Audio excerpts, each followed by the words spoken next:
Yohanes 12 ayat 12 sampai 19. Keesok harinya ketika orang banyak yang datang merayakan pesta mendengar bahwa Yesus sedang di tengah jalan menuju Yerusalem, mereka mengambil daun-daun palem dan pergi menyongsong dia sambil berseru-seru, "Hosana, diberkatilah dia yang datang dalam nama Tuhan Raja Israel." Yesus menemukan seekor keledai muda, lalu ia naik ke atasnya seperti ada tertulis, "Jangan takut, hai putri Sion, lihatlah, rajamu datang, duduk di atas seekor anak keledai." Mula-mula murid-murid Yesus tidak mengerti akan hal itu. Tetapi sesudah Yesus dimuliakan, teringatlah mereka bahwa nas itu mengenai dia dan bahwa mereka telah melakukannya juga untuk dia. Orang banyak yang bersama-sama dengan dia ketika ia memanggil Lazarus keluar dari kubur dan membangkitkannya dari antara orang mati, memberi kesaksian tentang dia. Sebab itu orang banyak itu pergi menyongsong dia karena mereka mendengar bahwa ia yang membuat mujizat itu. Maka kata orang-orang Farisi seorang kepala yang lain, "Kamu lihat sendiri bahwa kamu sama sekali tidak berhasil. Lihatlah, seluruh dunia datang mengikuti dia." Amin. Amin. Mari kita mengakui iman kita, Yesus adalah Kristus, anak Allah yang hidup. Yesus adalah Kristus, anak Allah yang hidup. Mari kita saling memberi salam, mari kita hanya mengikuti Yesus, penuntun yang sempurna. Mari kita hanya Yesus, penuntun yang sempurna. Amin. Judul khotbah hari ini adalah Yesus dieluk-elukkan di Yerusalem. Bacaan hari ini diambil dari Yohanes 12 ayat 12 sampai dengan 19. Apakah saudara masih ingat kapan dan dengan peristiwa apa minggu terakhir pelayanan Yesus dimulai? Minggu lalu kita membahas peristiwa Maria meminyaki kaki Yesus dengan minyak narwastu murni yang mahal harganya. Apakah saudara masih ingat peristiwa itu terjadi pada hari apa? Peristiwa itu terjadi pada hari Sabtu. Memang tindakan Maria mempersembahkan minyak yang nilai setara dengan upah 1 tahun seorang pekerja memiliki makna yang besar. Namun yang lebih penting adalah bahwa ia sedang mempersiapkan penguburan Yesus yang akan mati demi menyelamatkan kita. Karena Maria memahami nilai sejati dari kematian Yesus, ia dapat mempersembahkan yang paling berharga yang memilikinya sebagai bentuk pengabdian yang terbaik. Seringkali kita berpikir bahwa kesempatan untuk melayani akan selalu menunggu kita. Namun kenyataannya tidak demikian. Kesempatan untuk berpartisipasi dalam pembangunan gereja, kesempatan untuk mengikuti misi jangka pendek, kesempatan untuk beribadah setiap minggu, dan kesempatan untuk mengundang teman-teman datang beribadah tidak selalu tersedia bagi kita. Terlebih lagi, kesempatan bagi satu jiwa untuk diselamatkan juga tidak berlangsung selamanya. Segala sesuatu ada waktunya. Minggu depan Kebaktian Bahasa Indonesia Yewon ini akan mengadakan ibadah syukur hari ulang tahun ke-8. Karena itu ingatlah jiwa-jiwa yang berharga yang ada di sekitar saudara. Berdoalah dengan sungguh-sungguh dan undanglah mereka agar mereka tidak kehilangan kesempatan untuk menerima keselamatan. Peristiwa Maria meminyaki kaki Yesus terjadi pada hari Sabtu. Dan bagian firman yang kita baca hari ini terjadi pada hari berikutnya, yaitu hari Minggu. Ya, saat Yesus memasuki Yerusalem. Yesus memasuki Yerusalem pada hari Minggu dan juga bangkit dari antara orang mati juga pada hari Minggu. Karena itulah gereja mula-mula memperingati hari ini sebagai hari Tuhan, hari Minggu, dan kebangkitan Tuhan. Dengan pengertian seperti ini, kita beribadah pada hari Minggu, kita seharusnya datang dengan hati seperti sedang merayakan hari kebangkitan, hari Paskah. Marilah kita ibadah sambil mengingat kebangkitan Kristus yang telah mengalahkan kuasa dan maut dan iblis, kuasa maut dan kuasa iblis, serta menantikan kedatangannya kembali dan kampung halaman surgawi yang akan kita diami untuk selama-lamanya. Pada waktu itu Yerusalem sebenarnya adalah kota yang relatif kecil dengan jumlah penduduk sekitar 40.000 orang atau 50.000 orang. Namun ketika hari raya Paskah tiba, banyak peziarah datang dari berbagai daerah dan berbagai bangsa untuk merayakannya. Berdasarkan catatan sejarawan kuno, Yosefus, jumlah mereka diperkirakan mencapai sekitar 2, juta orang. Walaupun banyak ahli menganggap angka tersebut kemungkinan berlebihan. Yang pasti sangat banyak orang berkumpul di Yerusalem pada saat itu. Mereka datang untuk merayakan Paskah dan mendengar berita tentang Yesus. Sebagian telah mendengar kabar tentang mujizat-mujizatnya, bahkan ada yang menyaksikannya secara langsung. Terlebih lagi, berita tentang Lazarus yang dibangkitkan dari kematian telah tersebar ke seluruh wilayah Yudea. Karena itu banyak orang datang untuk melihat Yesus. Ketika Yesus memasuki Yerusalem, mereka melambaikan daun-daun palem sebagai lambang kemenangan dan berseru dengan suara nyaring. Hosanna, diberkatilah dia yang datang dalam nama Tuhan, Raja Israel. Kata Hosanna berarti Tuhan, selamatkanlah kami sekarang. Mereka berharap Yesus akan menjadi raja yang kuat secara politik dan militer yang membebaskan mereka dari penjajahan Romawi dan kemiskinan yang mereka alami. Namun, alasan Yesus datang ke Yerusalem sangat berbeda dengan harapan mereka. Yesus datang bukan untuk mengenakan mahkota emas, melainkan mahkota duri. Bukan untuk duduk di atas tahta kerajaan, melainkan untuk mati di kayu salib. Ia datang untuk menghancurkan pekerjaan iblis yang berkuasa atas manusia melalui dosa dan maut. Orang banyak bersorak karena mengharapkan kemenangan secara jasmani. Tetapi Yesus sedang berjalan menuju kematian demi memberikan keselamatan rohani dan menanggung dosa saya dan dosa saudara. Mereka memandang Yesus yang sama, tetapi harapan mereka dan tujuan Yesus sangat berbeda. Lalu bagaimana dengan kita hari ini? Apakah kita hanya percaya kepada Yesus sebagai pribadi yang memenuhi kebutuhan kita? Apakah kita hanya menganggap Yesus sebagai raja yang menyelesaikan masalah-masalah hidup kita dan membuat kita hidup nyaman di dunia ini?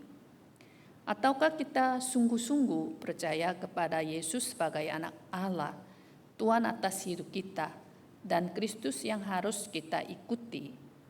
Melalui firman hari ini, kiranya kita dapat mengenal dengan benar siapa Yesus yang memasuki Yerusalem itu dan menjadi orang-orang yang hanya mengikuti Dia saja. Pokok bahasan yang pertama adalah menunggang anak keledai. Dalam ayat 14 dan 15, Yesus menemukan seekor keledai muda, lalu ia naik ke atasnya.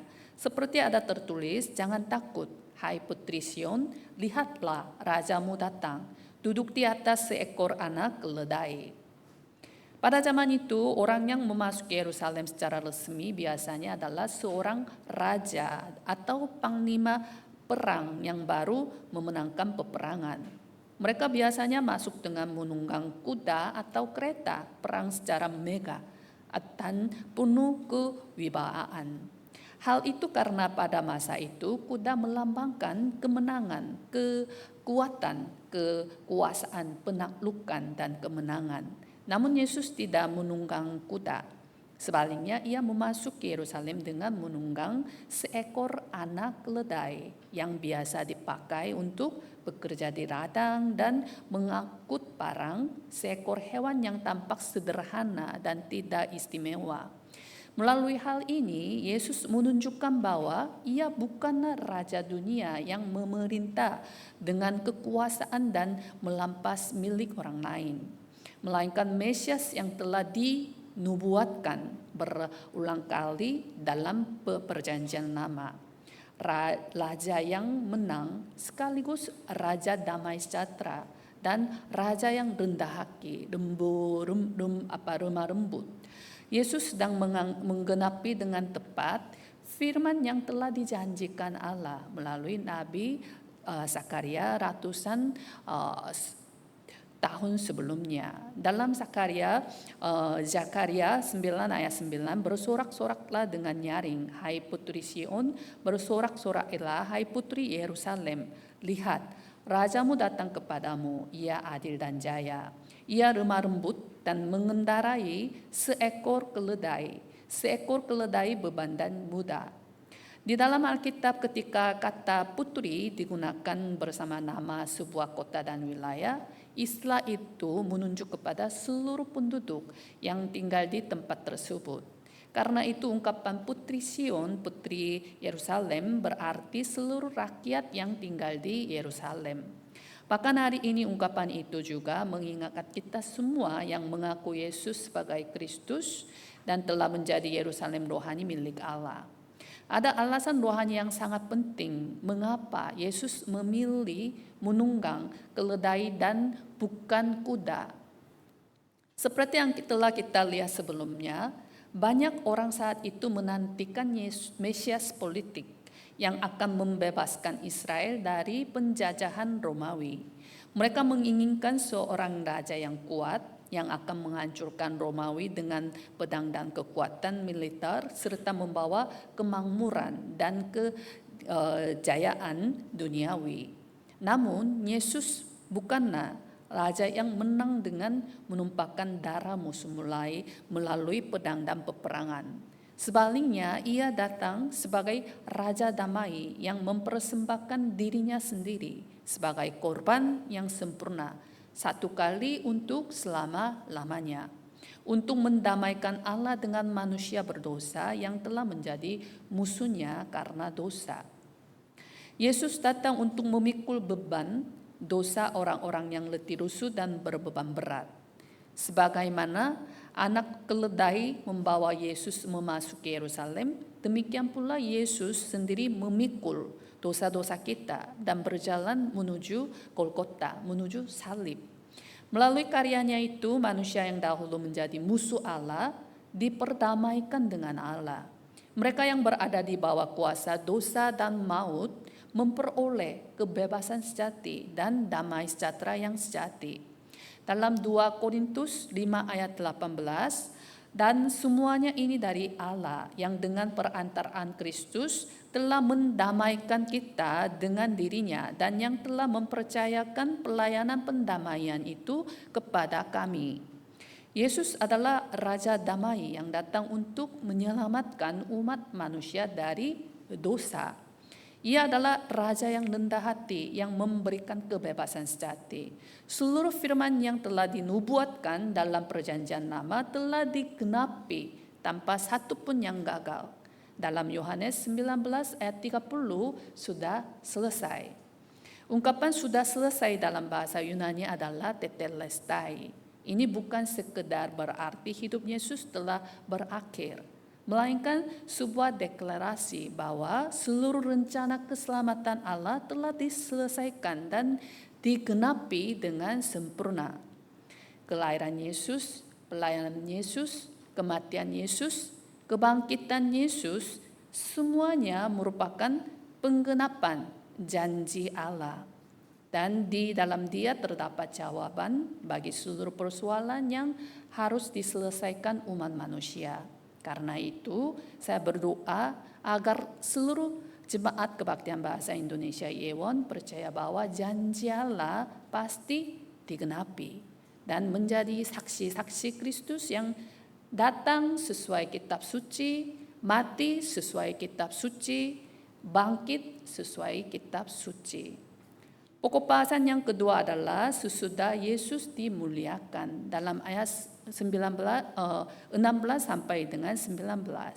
Mula-mula murid-murid Yesus tidak mengerti akan hal itu, tetapi sesudah Yesus dimuliakan, teringatlah mereka bahwa nas itu mengenai Dia, dan bahwa mereka telah melakukannya juga untuk Dia. Orang banyak yang bersama-sama dengan Dia ketika Ia memanggil Lazarus keluar dari kubur dan membangkitkannya dari antara orang mati, memberi kesaksian tentang Dia. Sebab itu orang banyak itu pergi menyongsong Dia karena mereka mendengar bahwa Ia yang membuat mukjizat itu. Maka kata orang-orang Farisi seorang kepada yang lain, "Kamu lihat sendiri bahwa kamu sama sekali tidak berhasil. Lihatlah, seluruh dunia datang mengikuti Dia." Meskipun para murid telah hidup bersama Yesus selama lebih 3 tahun dan mendengar firman-Nya secara langsung dari dekat, mereka tetap tidak memahami makna dari peristiwa masuknya Yesus ke Yerusalem dengan menunggang seekor anak keledai. Orang yang menuliskan fakta ini adalah Yohanes, murid yang hadir langsung pada saat peristiwa itu terjadi. Yohanes mengakui bahwa baru setelah waktu berlalu ia menyadari bahwa peristiwa tersebut adalah penggenapan nubuat tentang Mesias yang telah dinyatakan dalam Perjanjian Lama. Hal ini menunjukkan bahwa firman Allah tidak dapat dipahami sepenuhnya tanpa pertolongan Roh Kudus yang memberi pengertian kepada kita. Namun setelah Yesus mati di kayu salib, bangkit dari kematian dan naik ke surga, barulah semua peristiwa itu mulai tersambung dan menjadi jelas. Dalam ayat ini dikatakan sesudah Yesus dimuliakan. Ungkapan dimuliakan menunjuk kepada Yesus yang telah merendahkan dirinya dengan mengambil rupa manusia dan taat sampai mati, lalu dibangkitkan dan naik ke surga serta kembali menyatakan kemuliaannya sebagai anak Allah. Di mata dunia, salib adalah lambang kehinaan dan kematian yang sangat menyedihkan. Tetapi melalui salib itulah Allah mengalahkan kuasa dosa dan maut serta menyatakan kemuliaan Yesus. Karena itu, baru setelah peristiwa salib dan kebangkitan, para murid menjadi yakin bahwa Yesus adalah Mesias yang telah dinubuatkan dalam Perjanjian Lama.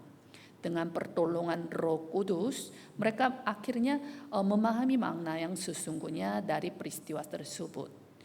Kisah para murid ini menjadi penghiburan yang besar bagi kita yang hidup pada zaman sekarang. Kita juga mendengar firman Tuhan dan beribadah setiap minggu, tetapi kita tidak selalu dapat memahami segala sesuatu sekaligus.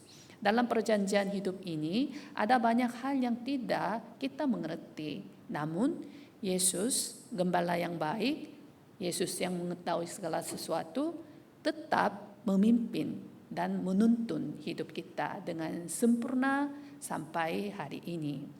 Yang terpenting adalah mengenal Yesus dengan benar, dan pengenalan itu harus terlihat dalam kehidupan kita. Jangan berhenti hanya pada pengetahuan tentang Yesus, tetapi hiduplah setiap hari semakin menyerupai Dia. Orang banyak dalam bagian ini bersorak-sorai karena mereka melihat mukjizat-mukjizat Yesus. Namun kekaguman dan semangat mereka tidak bertahan sampai 1 minggu. Hanya beberapa hari kemudian, di Yerusalem yang sama, banyak dari mereka berubah dan berteriak, "Salibkan Dia, salibkan Dia." Bibir yang dahulu memuji berubah menjadi bibir yang menghina, meludahi, dan mengejek Yesus.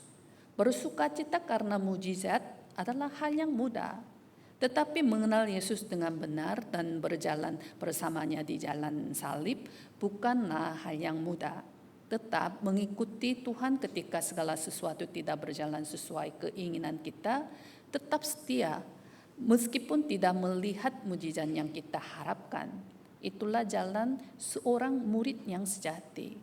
Meskipun jalan salib itu sempit dan sukar, kita dapat menjalani dengan sukacita karena Yesus menyertai kita untuk selama-lamanya. Seperti pengakuan dalam lagu pujian, aku dapat berjalan dengan sukacita setiap hari dalam perjalanan ziarah hidup ini. Karena tangan Tuhan melindungi dan menopangku. Selain itu, Roh Kudus, Sang Penghibur, selalu menyertai kita, menolong, mengajar, memimpin, menuntun, dan bekerja dalam hidup kita masing-masing. Pertumbuhan rohani bukanlah sesuatu yang dapat dicapai dengan tergesa-gesa. Segala sesuatu memiliki proses dan tahapan. Dibutuhkan waktu bagi seorang percaya untuk bertumbuh dewasa secara rohani dan mampu membedakan kehendak Tuhan dengan lebih jelas. Itu adalah masa ketika segala korban dimurnikan. Masa ketika ketidakpercayaan dan ketidaktaatan disingkirkan dari hidup kita. Karena itu jangan menyerah atau berkecil hati hanya karena belum melihat perubahan secara langsung. Tetaplah setia mengikuti firman Tuhan dan terus berjalan bersamanya. Saya berdoa agar seluruh jemaat kebaktian bahasa Indonesia Yewon tidak berhenti pada sekedar kekaguman dan semangat sesaat, tetapi memahami makna dan nilai salib serta kebangkitan Yesus, lalu menjadi murid-murid sejati yang mengikuti Tuhan sampai akhir. Amin. Sebagai kesimpulan, hari ini kita telah melihat peristiwa Yesus memasuki Yerusalem untuk memahami siapakah Yesus sebenarnya dan bagaimana seharusnya kita hidup sebagai orang percaya. Minggu terakhir kehidupan Yesus di dunia adalah peperangan rohani melawan iblis, sekaligus minggu yang penuh dengan kasih-Nya bagi saudara dan saya. Jika kita merangkum kembali minggu terakhir Yesus, hari Sabtu dimulai dengan Maria yang mencurahkan minyak narwastu untuk mempersiapkan penguburan Yesus. Hari Minggu, Yesus memasuki Yerusalem dengan menunggang seekor anak keledai. Hari Senin, Yesus menyucikan bait Allah. Hari Selasa, Yesus menegur dosa para pemimpin agama yang munafik. Hari Rabu, Yesus menjalani hari dalam keheningan. Hari Kamis, Yesus mengadakan perjamuan terakhir bersama-sama murid-muridnya di ruang atas, membasuh kaki mereka, lalu berdoa taman Getsemani hingga puluhnya seperti titik-titik darah. Hari Jumat, Yesus menerima hinaan dan penderitaan, disalibkan. Lalu bersuruh, sudah selesai, dan menyerahkan nyawanya. Dan akhirnya pada hari Minggu pagi, Yesus bangkit dan mengalahkan kuasa maut. Sebagaimana 2000 tahun yang lalu, Yesus memasuki Yerusalem. Sekarang kita juga akan keluar dari pintu tempat ibadah ini dan memasuki dunia. Memasuki langsung kehidupan kita dalam satu minggu yang baru. Kiranya setiap minggu yang kita jalani menjadi minggu yang kudus, mengikuti jejak langkah Yesus pada minggu terakhirnya. Pada hari Senin, marilah kita mengingat peristiwa penyucian bait Allah dan mengingat bahwa tubuh kita adalah bait Allah, sehingga hati kita tidak dicemari oleh budaya dunia yang rusak dan dosa.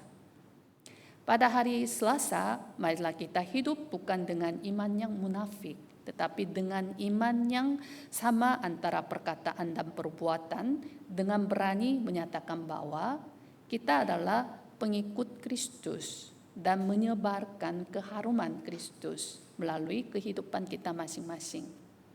Pada hari Rabu, marilah kita mengingat Yesus yang berdiam diri, menjaga bibir kita agar tidak berdosa, dan datang kepada ibadah Rabu dengan hati yang mencari Tuhan. Pada hari Kamis, marilah kita mengingat Yesus yang berdoa di Getsemani hingga puluhnya seperti darah dan berjaga-jaga dalam doa agar tidak jatuh ke dalam pencobaan. Pada hari Jumat, marilah kita mengingat Yesus yang mencurahkan darah dan airnya di kayu salib demi kita. Lalu datang kepada ibadah Jumat dengan hati yang penuh syukur dan pujian. Pada hari Sabtu, seperti Maria yang tidak menyia-nyiakan kesempatan, marilah kita bersyukur atas kesempatan untuk beribadah, melayani, menginjili, dan mengundang jiwa-jiwa yang berharga yang berada di sekitar saudara. Marilah kita mempersiapkan waktu terbaik, hati terbaik, dan persembahan terbaik bagi Tuhan. Dan ketika kita kembali memasuki hari Minggu, marilah kita menyembah Yesus yang telah bangkit dengan segenap hati, menantikan kedatangannya kembali dan hidup dalam kemenangan yang diberikannya. Saya berdoa agar seluruh jemaat kebaktian bahasa Indonesia Yewon memandang kepada Yesus, Raja Damai yang telah memberikan segalanya bagi kita, dan merenungkan serta mengambil keputusan. Apa yang dapat saya persembahkan kepada Yesus melalui hidup saya. Mari kita berdoa. Bapa yang penuh kasih dan